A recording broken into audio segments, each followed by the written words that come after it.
साथियों, आप सभी का इस प्लेटफ़ॉर्म पर स्वागत है। यहाँ पर हम लोग करंट अफ़ेयर्स के तहत जो है, विश्व के कुछ ऐसे महत्वपूर्ण स्थलों के बारे में बात करेंगे जो विभिन्न वजहों से चर्चा में अक्टूबर 2022 में थे। तो ये सारे घटनाक्रम अक्टूबर 2022 के हैं। तो चलिए प्रारंभ करते हैं। सबसे पहले हम लोग बात करते हैं इज़राइल के बारे में। तो इज़राइल देखते हैं क्यों चर्चा में था।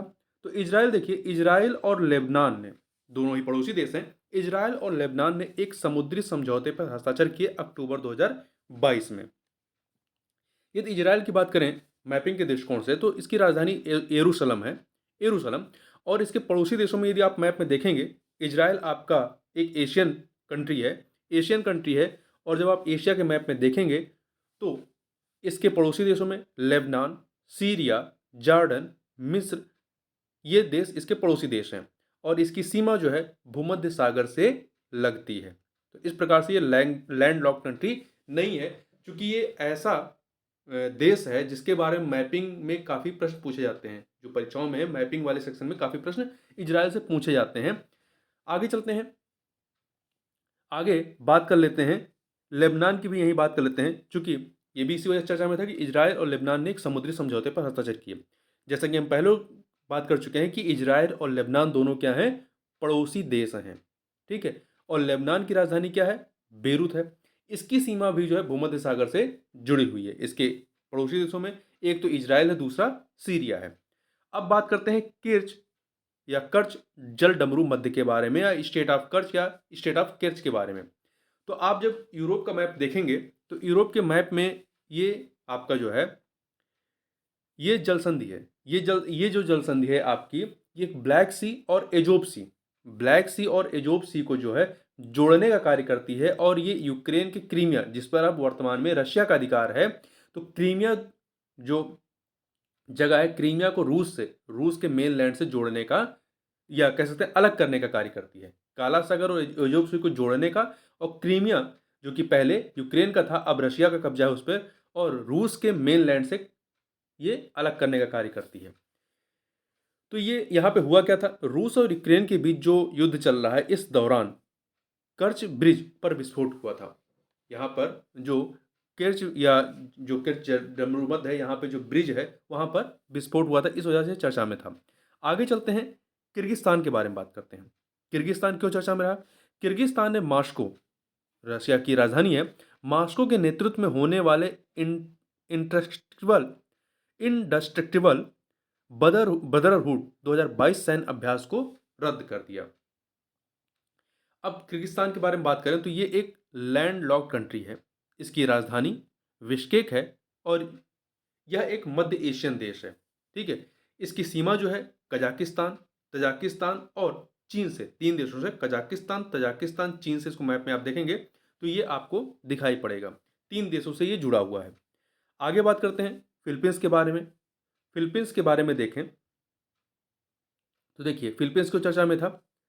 तो फिलीपींस में, एक सेकंड, फिलीपींस की चर्चा में रहने की वजह यह थी कि नलगे नामक तूफान, नलगे नामक तूफान के कारण फिलीपींस में आकस्मिक बाढ़ और भूस्खलन की घटनाएं घटित हुई। तो ध्यान रखिएगा कि नलगे नामक तूफान से सर्वाधिक प्रभावित देश कौन सा था, फिलीपींस था। और ये तूफान कहाँ पे आया, तो प्रशांत महासागर में। ये प्रशांत महासागर में स्थित एक जो है द्वीपीय देश है। ये एशियन कंट्री में आता है। एशियन कंट्री में, यहाँ मैप में देखेंगे इस प्रकार से, ये द्वीपीय देश है और इसकी राजधानी मनीला है। अब बात कर लेते हैं केन्या की।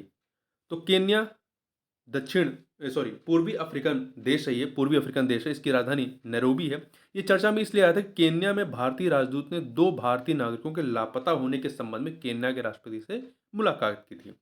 अब केन्या के बारे में बात करें तो केन्या से होकर के एक महत्वपूर्ण फैक्ट याद रखिएगा, जो विषुवत रेखा है, इक्वेटर लाइन, वो केन्या से होकर के गुजरती है।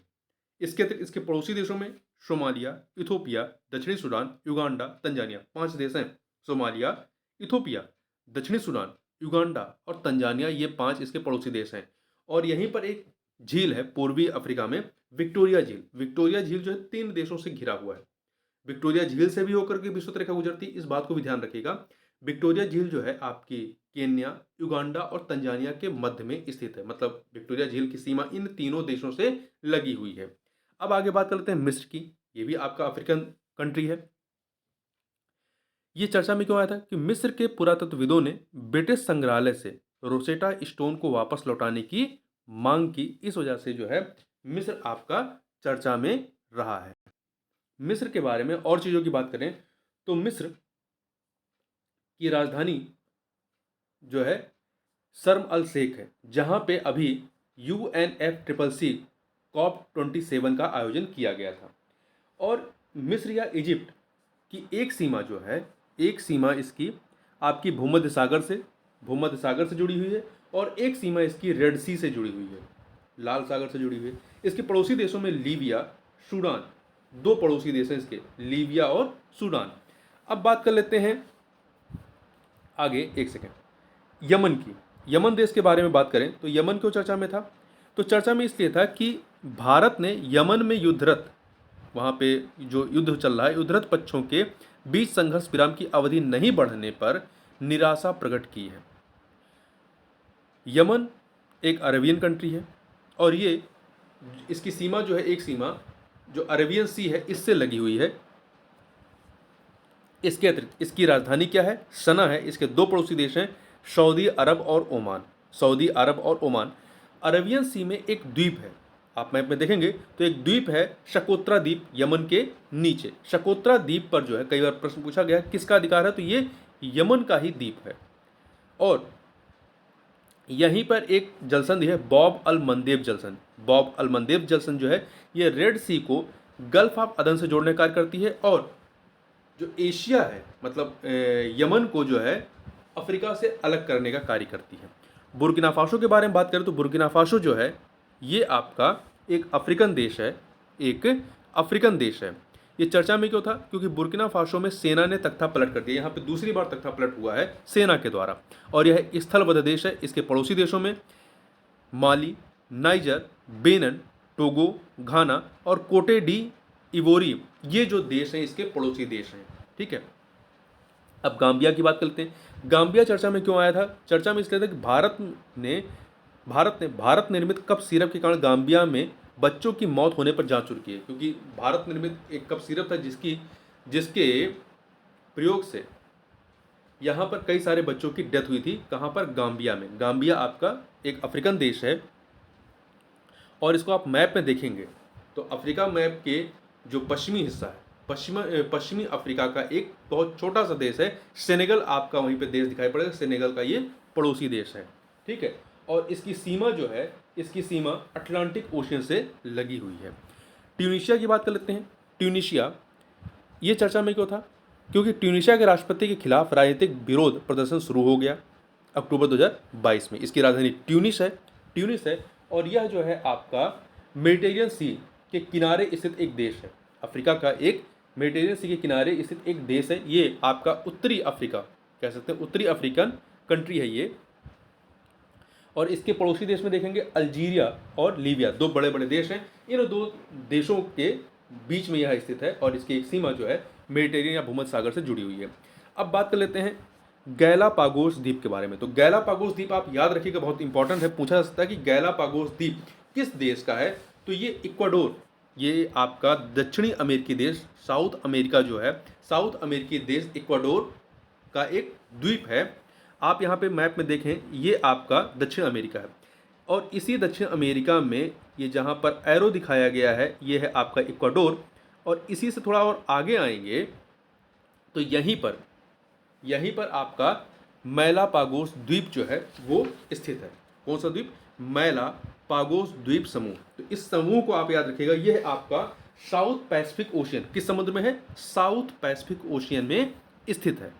ठीक है, तो ये चर्चा में क्यों आया था? क्योंकि हाल ही में किए गए अध्ययन के अनुसार ठंडी महासागरीय धाराएं जो इसके यहाँ से आके लगती हैं, ठंडी महासागरीय धाराएं, वो गैलापागोस द्वीप समूह को वैश्विक तापन से बचा रही हैं। इक्वाडोर और इस गैलापागोस द्वीप दोनों से होकर के जो है विषुवत रेखा गुजरती है। कौन सी रेखा? विषुवत रेखा जो है वो गुजरती है। इक्वाडोर की राजधानी क्विटो है और इसके पड़ोसी देशों में कोलंबिया और पेरू, ये दो देश शामिल हैं। अब बात करते हैं हवाई। तो हवाई जो है ये संयुक्त राज्य अमेरिका, ये जो आपका संयुक्त राज्य अमेरिका है, संयुक्त राज्य अमेरिका का 50वां राज्य है। ठीक है, हवाई 50वां राज्य है। ये चर्चा में इसलिए आया था कि हाल ही में दुनिया के सबसे विशाल सक्रिय ज्वालामुखी मौना लोआ में कई छोटे भूकंप दर्ज किए गए। तो ध्यान रखिएगा, विश्व का सबसे विशाल सक्रिय ज्वालामुखी कौन सा है? मौना लोआ। और कहाँ पे है? हवाई में। और ये हवाई द्वीप जो है ये आपका कहाँ पे है? जो पैसिफिक ओशियन है, इधर आप देखेंगे ये पैसिफिक ओशियन का रीजन है, पैसिफिक ओशियन में ये स्थित है, नॉर्थ पैसिफिक ओशियन में। तो ये चीज़ें आपको ध्यान रखनी है। तो इस वीडियो में बस इतना ही, मिलते हैं नेक्स्ट वीडियो में, तो तक के लिए बहुत बहुत धन्यवाद।